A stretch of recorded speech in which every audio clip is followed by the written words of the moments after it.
عندي 3 كنكات، كل كنكه فيهم ليها حكايه تانية خالص.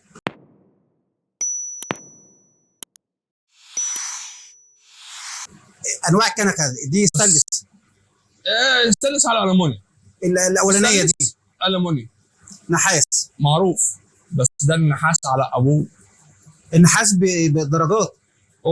في نحاس وفي شبه نحاس. طب تنصح الناس الناس دايما هقول تختلف لك أنا. في الكنكه، نوع الكنكه ايه؟ دي طبعا شكلها شيك اللي هي الستانلس دي. بس ما ينفعش تتحط على النار. دي بتاعت رماله يا باشا. دي للرمال. رماله ما ينفعش تحطها على النار. طب دي احنا عايزين برضو نقول الستانلس مع الرماله بتاخد درجه الحراره اللي احنا عايزينها واكتر كمان، زي النحاس. تحويشه الحراره زيها زي النحاس، بس على النار هتلاقيها كروتة القهوه. يعني القهوه طلعت القهوه فارت وحطيتها في الكوبايه وبرضه مش الاستوى اللي احنا عايزينها. حلو، بس عشان بيبقى بقها واسع فبتعمل الوش زياده. طبعا كل ما الكنكه البق بتاعها صغر كل ما الوش بيبقى محكوم. يعني بتعملي طبقه الوش اللي هي يا دوب هتعدي من البق ده. خلينا بقى نتكلم بقى في اهم حاجه بقى، دي الالومنيا. الالومنيا تاخد منها احلى سوى قهوه. معقوله؟ تخيل. ولها نار معينه؟ درجه حراره اللي هي الواطيه العاديه. سبرتايه، درجه حراره السبرتايه بالظبط، بس على النار. ما ينفعش تحطها لا في رماله ولا سبرتايه. دي شغل نار بوتاجاز. ما بتغيرش في طعم القهوه؟ ما بتغيرش، ده بالعكس، دي بتخلي البنايه تستوي احلى واحلى. ده بالنسبه لي انا. دي رماله ودي بوتاجاز. طب تعالى بقى نتكلم في اهم حاجه بقى، النحاس. دي في منها كذا نوع وكذا خامه. في خامه اختي دي بس بايد خشب. طب الايد الخشب ديت لو حطيتها انا على الرماله السخونيه هتسرح فيها، بتفصل الايد. بعد شهر ونص الاقي الدراع او المقبض بتاع الكنكه فصل، الخشبه لوحديها وفضلت حته الكنكه. طب الكنكه دي بقى حتى المقبض بتاعها نحاس. طيب هي دي نحاس صافي. نحاس صافي. طيب هل النحاس لما بيتفاعل مع درجه الحراره مش مضر؟ لا، دي عشان تبقى واخده طبقه ما بتطلعش الماده بتاعت النحاس. يعني الطبقه اللي جوه بنفس لون النحاس بالظبط. يعني في كنك بيبقى الطبقه بيضاء، بتبقى في بتحس كمان ان هو بيطلع لك ماده في القهوه، او بتحس انه في طبقه زي طبقه الزيت على الميه كده في القهوه. يعني دي فيها طبقه بقى هي نفس طبقه النحاس. هي يا باشا نفس لون النحاس. هي نفس لون النحاس، وهي يعتبر من اسلم الكنك اللي بيتباع مع السبرتيات او الكنكه اللي بتبقى السليمه الصحيه. طب نصيحتك للناس اللي بتشتري الكنك يراعي ايه وهو بيشتري؟ لو عايز يشتغل على سبرتايه ورماله هيشتغل على دي النحاس. سبرتايه ورماله يشتغل على دي لو حطها على النار هتطلع معاه كوبايه قهوه ضعيفه شويه. لو حط دي على النار عشان البوز بتاعها واسع فهيلاقي الوش بتاع الكوبايه وهيلاقي الكوبايه حلوه. ده لو حطيتها على بوتاجاز. الالومنيا. النحاس في منه انواع كتير، في منه النحاس وفي منه شبه النحاس. طب النحاس في منه مقبض نحاس وفي منه مقبض خشب.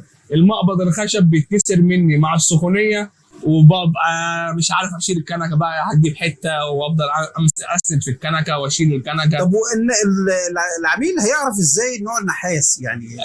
برضه حد موثوق فيه وحد بتاع نحاس. يعني انا انزل وسط البلد اجيب حاجتي من واحد بتاع نحاس فاتوره منه وريح دماغي. يعني الحاجه وفرجك كمان على السبرتايه النحاس، الشكل ما بين السبرتايه النحاس والسبرتايه الشعبي. دي يا باشا سبرتايه شعبي انا جبتها وقلت الكهرباء بتقطع، نعمل بقى كوبايه قهوه. ما استحملتش كوبايتين 3 قهوه الرجل بتاعها قطمت. والكنكه والسبرتايه تحس ان هي يعني فيها شيء غريب. فيها حاجه غريبه. حتى لونها غير يعني. حتى لونها اتطفى. طب دي نحاس اصلي، دي كرسي عشان ما تثبت عليها وانساها بقى يا عمي بقى، وخليها بقى ايه تغلي مع نفسها لحد ما اخلص اروح مغطي الشعله بتاعتها.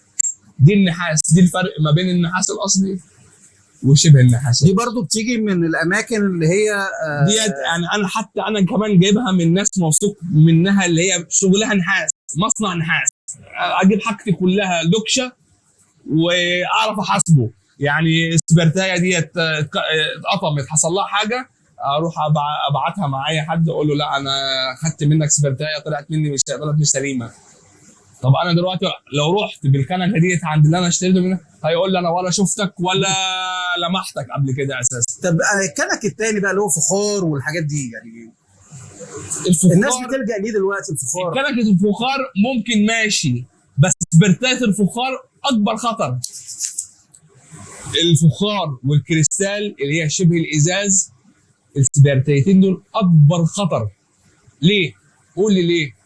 السخونيه، معلش والدتي الله يرحمها كانت ممكن طاجن فخار يتفلق منها في الفرن، عادي جدا وارد. الازاز الكريستال برضو لو خد خبطه، لو انا بقلب وخد خبطه بايدي بالساعه بمفاتيح هيطرشق مني. طب اللي جوه السبرتايه ايه؟ ده سبيرتو. طب السبيرتو اول ما هيبقى لاقط مع الشعله مش بيبقى كله منه فيه؟ طبعا. طب حلو قوي. طب انا ايه اللي يخليني اخاطر في سبرتايه قابله للكسر؟ انما الكنك الفخار كنك الفخار عشان السوى بتاع البنايه بيبقى احلى ابطا، يعني وأحلى. كل ما السوى ابطا بالظبط. الكنكه نفسها بتحوش درجه حراره، فبتخلي البنايه برضو السوى بتاعها بيبقى حلو. بس السبرتايه غلط جدا، غلط جدا، وما انصحش بيها اي حد. وانا لو عندي مش هشغلها، يعني انا اخليها زينه. الكريستال نفس الكلام، ماله النحاس يا باشا؟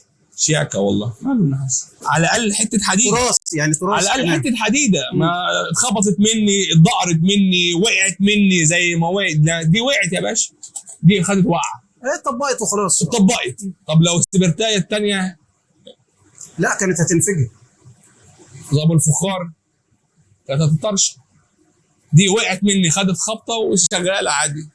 بس هي عيب النحاس او شبه النحاس ان هي مش بتقفلها كويس. يعني انا دلوقتي لو عوجت لك دي كده ممكن اطلعها لك. دي حاجه ثاني، دي مواصفات مختلفه يا باشا. في فرق في لونها، في فرق في خامتها. على الاقل اجيب حاجه نظيفه وصغيره وحاجه امان. يعني احط الكنكه، رديت على التليفون، بصيت على ابني، بصيت يمين، لو اتهزت هتقع على التاني. هتقع. طب انا لو حطيتها على القعده بتاعتها يا باشا خليها براحتها تستوي لحد ما تلاقي نفسها فارت، وحط على الكوبايه والف هنا وشوفها عليك، وريح دماغك من كل الكلام الباقي. شكرا.